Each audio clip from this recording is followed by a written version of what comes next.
Good morning and welcome to ASI's Tuesday Morning Show, where ASI's most outspoken editors talk promo products. I'm Melinda Lagos, editor-in-chief of ASI's magazine.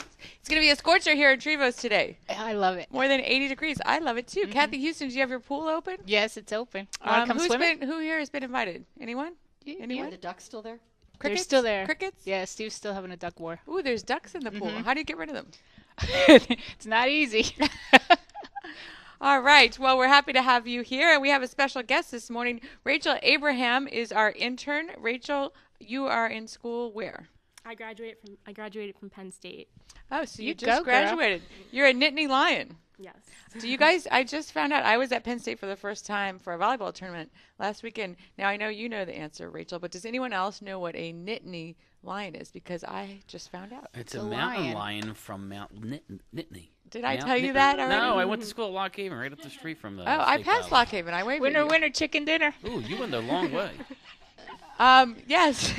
So anyway, yeah, I thought it was a type of lion, but no, it's a mountain lion that roams the Nittany Did you ever see one, Rachel? No, I have not. Do they give you instructions on what to do if you encounter one?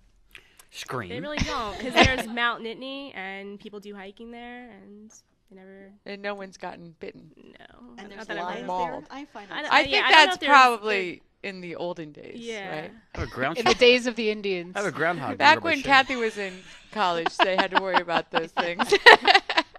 All right, Joe Haley, everyone's favorite managing editor, is here. I am. Joe. What? What's going on with you this week? Oh, we have a groundhog in our backyard. Oh, God. Yeah. Well, no, I'm not taking care of this one. What's worse, that or a duck? What, did you take care of a groundhog before? No, I took care of the feed it? squirrels. No, Well, how do you take care of squirrels? You shoot them with a BB gun. What? Oh, take care. I thought you meant like feed them. Oh, no, I don't tend to. Give them a comfortable bed to sleep in. No, I don't kill the squirrels. If you shoot them enough, then they stay away. Well, yeah, because they're dead. No, I don't kill them. They just scurry away. They run away. We have 3 baby bunnies in the backyard, but we got this big, huge groundhog. So I called animal control, and they're setting a trap today. A humane trap. They'll trap it, and then I'll take it out. Michelle Bell, what kind of critters do you have lurking in your... I have monkey and mouse. 2 cats.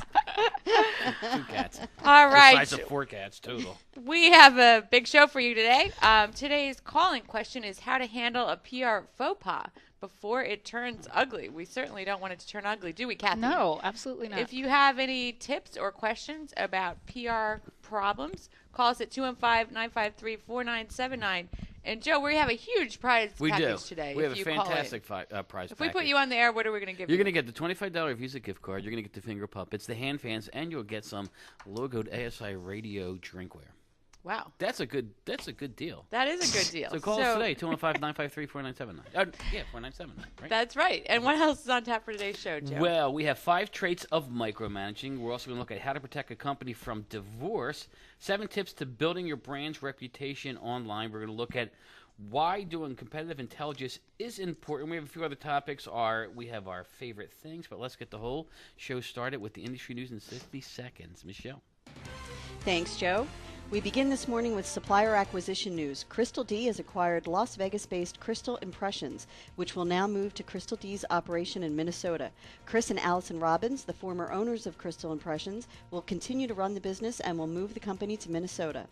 On to more supplier news. Victorinox has taken over full responsibility for its travel gear product license from industry supplier TRG Group. Victorinox will now be solely responsible for the sales and marketing of its line within the ad specialty and incentive markets. See Promogram today for details. Technology news now. Data security isn't top of mind for small businesses, according to a new survey. Only 32% of small businesses had backed up their data at all on the day they were surveyed, and 15% of the companies surveyed said they hadn't backed up their data within the past month. On to general economic news. Consumer confidence rose to its second highest level in 6 years in May. After a drop-off in April, the Confidence Board's index showed that consumers, their outlook on the strength of the economy rebounded well last month. The index is now well above where it was this time last year. And finally, make sure to check out the latest episode of The Joe Show in Promogram today. Joe, what's hot for today? We have the baseball buddy. Okay. I guess Everyone blank stares. You'll have to watch to find out what the baseball buddy is. I can't wait, personally. Joe, that's Yes. interesting news. Crystal Impressions was purchased by Crystal D. If you recall, they've been number one twice in the last 3 years Correct. on our Counselor Best Places Yes. to Work list, and we visited them We 2 did. years ago, and one of Las their Vegas. sales reps showed up for breakfast with us in a showgirl costume, and what did she give you? She gave me an Elvis costume to wear. So I Yes. put on this Elvis costume, and then we got to ride in a little Mini with our luggage. She was right to the airport. With the top off. With the top off, riding down And you were sweating bullets. Yeah, and we stopped and got our picture taken in At- 110-degree weather with you in an Elvis costume, and Big Bird was there. Big Bird. So we have very fond memories They're of freaky. Crystal Impressions, but that's a great company. All right, we have Leighton Lee on the phone. Leighton's from ETS Express, and he's got our product safety minute this morning. Good morning, Leighton. Good morning, everyone. While I'm listening to the banter about the Elvis costume, two songs came to mind: "Hunka Hunka Burning Love" and "You're Nothing But a Hound Dog." So, Are you, like to sing are you for saying us? Joe's a hunka burning love? I think he is. Or a hound dog. I think he is. No. well, I think he's an attractive man. Thanks, Leighton. Will I see you in Chicago? Might I buy you dinner? Oh, yes, of course. All right, more serious stuff. Today's Product Safety Minute is a little bit of a refresher course from something I did, about 2 years ago on Product Safety Minute. And the key elements of safety and compliance for drinkware. Now, we haven't touched on this in a while, but I think it's time. There are two main regulations that apply to all drinkware, and almost every distributor that I know at one time or another buys or sources drinkware for their customers. So it's really important to know, especially with all the regulations going on with CPSIA, FDA, and Prop 65. So FDA and Prop 65 are the two main regulations that we should all be aware of. FDA relates to all surfaces and all components that have contact with food or drink. So those of you distributors who are sourcing drinkware, make sure that you get test reports that show that the proper FDA testing has been done. All plastic materials, all silicone materials must be tested so that they don't leach out chemicals out of the material into the food and drink. We call those migration tests, also known as leaching tests, so that there's no chemicals that leach out of those materials into the drink. Prop 65 is more stringent than FDA. So if any articles are coming to the state of California, my wonderful home state, with the most Elvis impersonators in the country, here in Hollywood and L.A., we want you to make sure that you either test to ensure that those drinkware items comply with Prop 65, or have a warning label on them. We've talked ad nauseum about Prop 65 over the last couple of years. I cannot stress that enough because violations are expensive and very embarrassing and can damage your brand and your customer's brand. There are other chemicals that we also have to be mindful of when testing for drinkware, and that's BPA.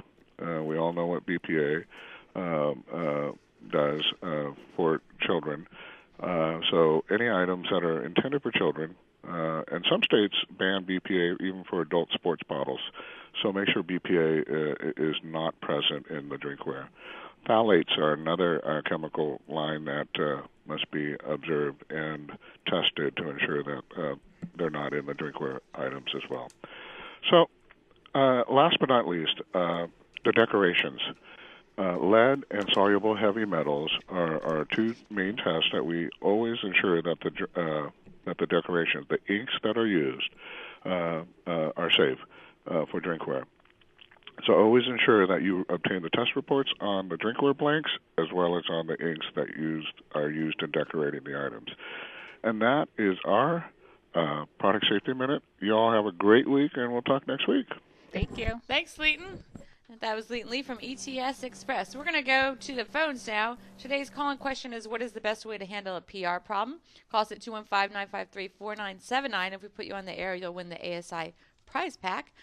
We have Drew on line 4. Good morning, Drew. Good morning. Drew, what's your question or comment this morning? I have a issue that my former employee, and he's disgruntled for a lot of reasons, and he's basically just gone on social media and Glassdoor.com, and he said a lot of nasty things that really paints both my company and myself in a negative light.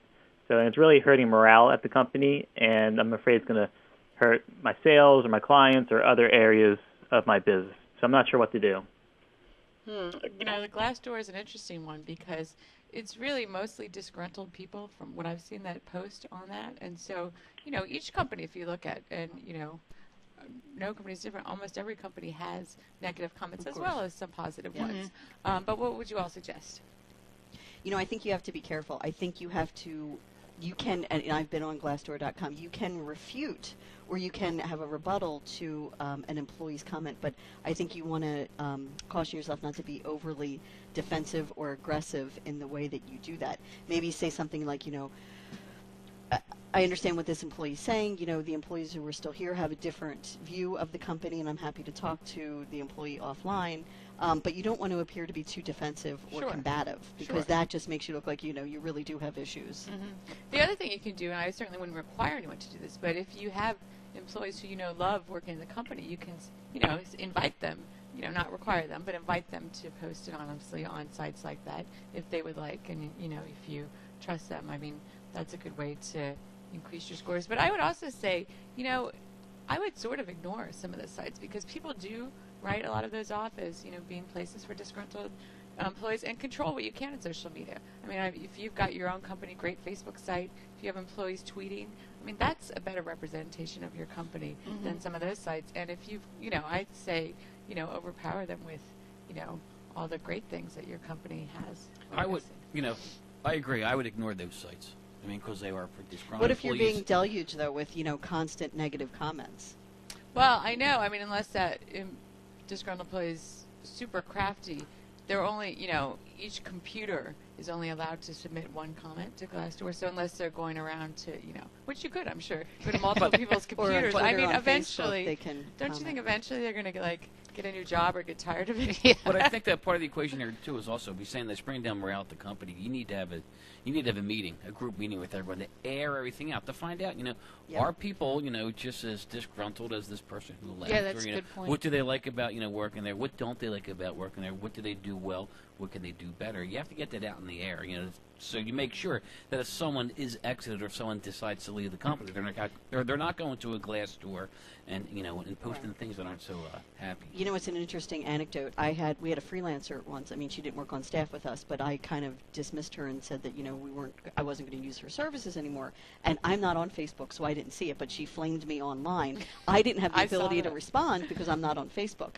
But I think that was a good thing because she was so over the top in her criticisms that other people chimed in and said, you know, you may want to dial it down a notch, which made me look better because I didn't have a response. Right. Yeah. Those things. And if I was if on it's Facebook, one person, I for sure would have responded and if had it's one nice things to person, say. those things die away. But Yeah. like Joe said, if you think you have a real problem and there's other people, well, then that's a different issue. Yeah. I got flamed on the radio. You know that. By who? Someone who used to work in our department who Oh, left. right. Not on our radio show. Not on our radio show, on this person. Well, that just ups your you know, it's like, popularity, okay. I think. All right. Well, thanks for calling. Drew, stay on the line for your ASI prize pack. On line 3, we have Sophie. Good morning, Sophie. Good morning. How are you guys? Great, thanks. Good. Well, I have a problem. My company supplied the promotional products, and that's all we did. We just supplied the products to an organization that's been all over the local news because it's under investigation for mishandling funds. So I want to make sure that my company's name isn't tainted. I was wondering if you have any advice on that. I mean, I just think it's part of doing business. I mean, if you don't know that they're doing something shady there, I mean, how are you supposed to protect against that? So, you know, if it comes up, you know, if your name comes into the news or reporters are calling you, I mean, I think that, you know, since you're unaware of what their dealings are, you know, I think you'll be okay. I would just pay attention to the news, local news. Mm-hmm. Yeah. I actually wouldn't do anything unless they come to you Right. first. It's Right, possible exactly. that you To your name won't get even out be in front of mentioned. it, you're just going to bring more attention to something that may not be an issue. Yeah, right, because chances Okay. are nobody's going to ask where they got their promotional I think product. Hey, where'd you get that pin from? Well, it depends. I mean, if they're really, egregious in what they're doing with their accounting, and they Yeah. look at every line item as far as how they're spending what, it could come back to it. Yeah, but I that's wouldn't true. Right. reach But out. you could be ready with Yeah. a comment. But I wouldn't put anything out there. Okay. All right. Well, All right, good thanks. luck. Stay on the line for your ASI prize pack. Michelle, we have some Facebook comments on this topic. We do. It's interesting. Andy and I were talking about this topic because, famously in the past 2 weeks, it's the way the New York Times has handled their PR issue with Jill Abraham, and the mistakes that Sulzberger, the editor or the publisher, made in the way he did not get out in front of it. And Adam Brown here from Motivators is saying, take responsibility and resolve issues quickly, which is something he did not do right off the bat, Mr. Sulzberger. Solving a big problem quickly can be one of the best ways to show how strong you are. And then we have a comment from Danielle Lum who says, to foster good public relations, a company must work at it every single day, building up the bank of corporate goodwill. Then, should something happen, you get out in front of it, act accordingly, using the good name that you've already built, and tell the public that you'll fix it, and then do fix it. And when you're done, tell them what you did to fix it. The corporate goodwill you created before the crisis will help you keep the public on your side because they will want to give you the benefit of the doubt. And I think that's a really good point. That's really good advice. And, they say that sometimes customers are more loyal if you make a mistake, but, handle it well than if you hadn't made the mistake at all. So that can actually win over people. It's funny. And Danielle apparently is a teacher at the University of Hawaii, good for her, who handles PR issues. And she said the bottom line is that you can't just do public relations when you're in a crisis, which is what too many companies do. You have to have a plan in place, and it's a daily act of knowing how to handle things like that. And Eric Campbell says, be transparent, present a solution, speak with care and caring, and do it in public. Be accountable and be present. All good suggestions. All right, well, those are our Facebook comments. We're going to pause for a message from today's show sponsor, Hanes, and when we return, Michelle is going to tell us 5 traits of micromanagers. Yikes, I hope I don't have any of those. Hanes branded printware has a new website designed specifically for screen printers and promotional product distributors. HanesInc.com features detailed product information and resources to help you make the most of Hanes t-shirts and fleece. For the first time, you can download high-res front and back holos of every product in every color in the format and resolution you need. Apparel pages are organized by color and product line, so you can easily find exactly what you're looking for. In addition to high-res holos, you will also find helpful sales tips on every product page. Each product is assigned a helpful return on investment scenario to illustrate the untapped return potential for you and your customers in every interaction. In our resources section, a dedicated return on investment page provides additional questions and insight to help you better understand how to meet your customers' needs with better products and better guidance. Visit HanesInc.com today for high-res holos, sales tips, and many more resources. Welcome back to ASI's Tuesday morning show. Michelle Bell is here to talk about 5 traits of micromanagers. There's nothing I like least. Less. There's nothing I hate more. Right, exactly. Than micromanaging. So I'm praying that I don't have any of these tactics. I would say that all of the managers in our department, that none of us have these, maybe me more than anybody, but I would say overall, none of us have these traits, thank God. There are 5 of them. I'm only going to read 3, but we will post them online. Number 1, measuring too many things. They say with the advantage of technology, it's true that you can measure your business more accurately and in detail than ever before, but the disadvantage is that technology makes it too easy to measure too much, and you get overwhelmed. Measuring so much becomes not clear as to what the data really means, and it's classic micromanagement. So the solution to that is for every job, select 1 or 2 metrics that define success for that job and ignore everything else. That makes sense. Next, and this is a classic one, intervening too much. Helicopter managers are as bad as helicopter parents. You guys know helicopter parents? Are they bad? They swoop Yes, in. yeah. Okay. This says they create helplessness in the people that they're trying to help. The only way that people can grow is by making mistakes, which means that the manager can't be jumping in all the time to fix things. The solution to that would be to provide guidance when asked, but let your employees fail. If they can't or don't learn from their mistakes, then perhaps they're employees that aren't worth keeping. And lastly, setting too many priorities. Managers confuse employees when they have a list of priorities, all of which are more or less equally important. So employees don't know what to tackle first Right. because to the manager, he's saying everything is a priority. This creates micromanagement because that's the only way to keep all the plates spinning. The solution to that is to set one overriding priority for each employee or each team or each group and let them sort out how to tackle the goal or objective, which I think Those is are great tips. Yeah. Okay, well, we're going to put all those online at asicentral.com/radio.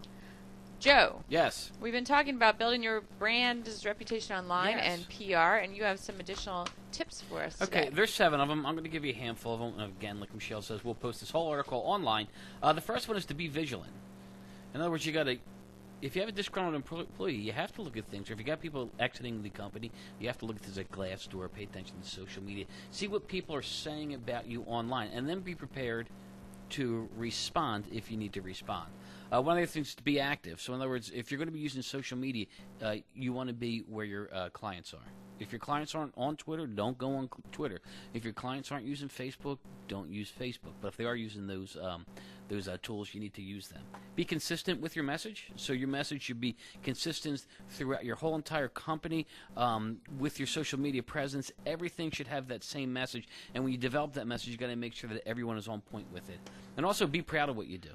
Be proud of what you do, figure out what it is, and make sure that, they say in this article to include things like a little sign you want to put in your lobby, whatever you might have, a motto or a slogan.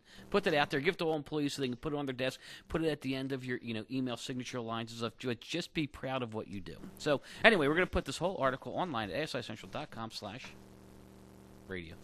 Sorry. Those are good tips. Thank you.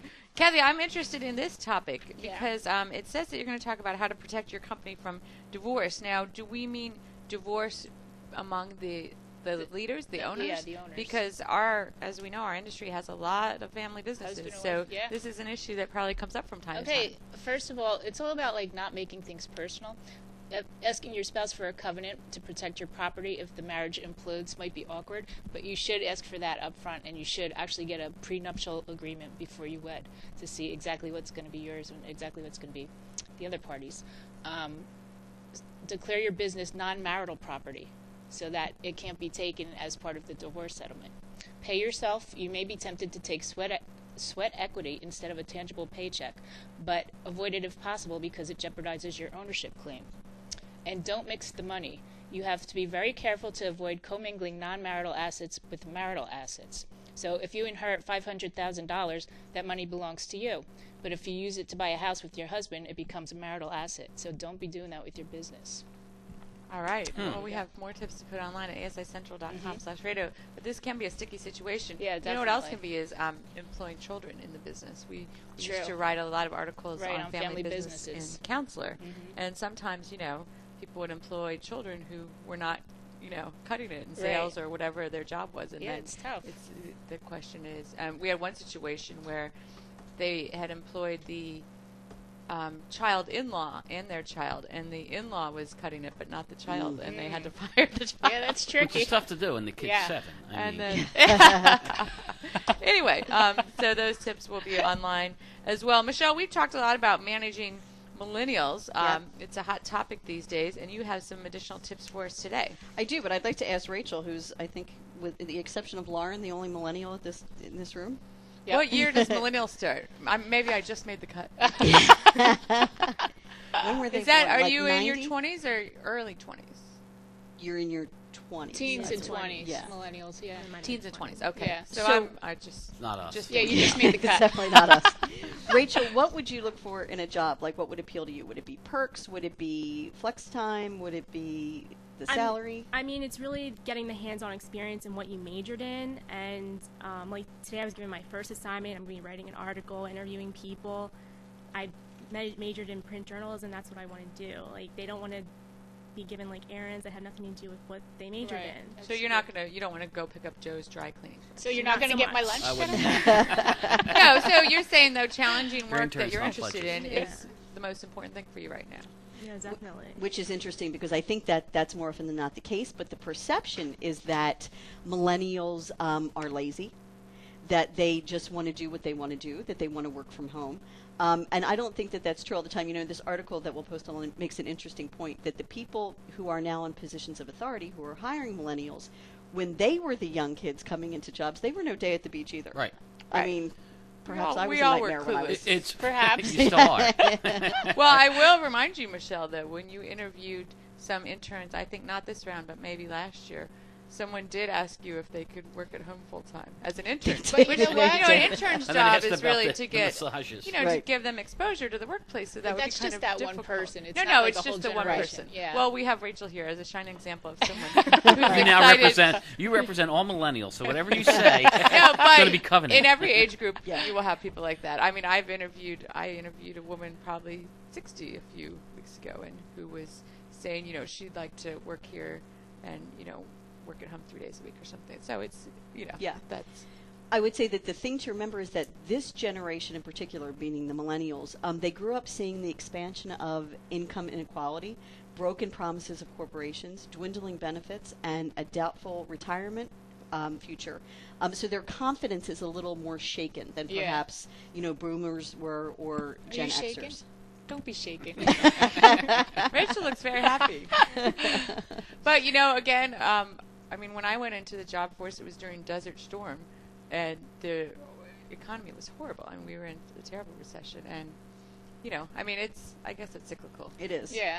So here's what to do if you have millennials. Here's what they're really looking for. Offer sufficient office training, correct errors without attacking, recognize and reinforce the right behavior, seek to understand systemic problems that you may have created that drive unwanted behavior, respect them, and provide a good example yourself, which is really all basic things. What this is saying is that millennials aren't any different really than different generations. exactly. They Than they when want we a were, job. yeah. They want a Right. job that they feel valued at, and that they can, feel like they're, doing a good thing and Right. what they went to school for, and Yeah. they just want to be treated fairly. Can I bring up the story about Joe talking to an intern 9 years ago about when he was young, there wasn't Jeans Day on Monday? That's things Joe. changed. Things changed here. Oh, great. When I started here, we used to wearing a tie. I would have to have a tie on today. Well, you look very dapper today. Thanks. All right. With my liner of my jacket. Anyway, those are some good tips. We're going to put those online too at asicentral.com/radio. We have just enough time in the show for the editors to talk about their favorite products of the week. Isn't this And Michelle's Joe, favorite section? we're going to go with you. This is All right. Michelle's favorite section. We're going to go with you because you've got some little foamy fun things. Yes. Only All right, fun so things. this is a pack. It includes foam gaskets. 8 of them are for your switch, your light switches at home, and 8 of them are for your wall outlets. This is what they look like. So you put these behind those plates, and it helps with energy savings. Heat will escape through them. Cold air can, escape through them too. So it's good for homeowners. Great for energy companies. I know in our area, there's always a different energy company that wants us to move off of PICO, but they're great for home show giveaways at a trade show booth. Heating companies, air conditioning companies, anyone in the home industry. This is a great little product. You can get this from Energy Saving Products Inc. And Why can do you find- always memorize? And it's EnergySavingProductsInc.com. Because Joe goes the extra mile, and you can have little logos and Yes, things yes. inside to customize, Now right? the gaskets aren't customized, but the card in front customized. You put your own message in there, your logo, your contact information. I think it's a great little giveaway, and it's really smart. You put these behind your outlets. All right, Kathy, what do you have? Okay, mine is the Bubba 120. The Bubba. 128-ounce sport jug, and it's perfect for backyard barbecues, tailgating, company picnic giveaways, camping, fishing trips, you name it. And I think it would be great to put my world-famous sangria in. We've all tasted it, right? That is have. real famous. Yes, they talk about it in Spain because it is world famous. And it has a handy spout and handle, and it's by Norwood by Bit Graphic, ASI 40480. All right, Michelle, why don't you take us home today? Yep. So mine would be ideal for wineries, liquor stores, but most importantly, Kathy Houston. It is from Minya. It's ASI 71370, and it is a pen in the shape of a wine bottle. Oh, yeah. I need Ooh, one. Oh, Rachel likes that. All right, you can see these products online at asicentral.com/radio. Thanks, Michelle. We are out of time today. Thanks for listening to everyone. Thanks to today's show sponsor, Hanes. Be sure to check in with us again, same time next week. Have a great week, everyone.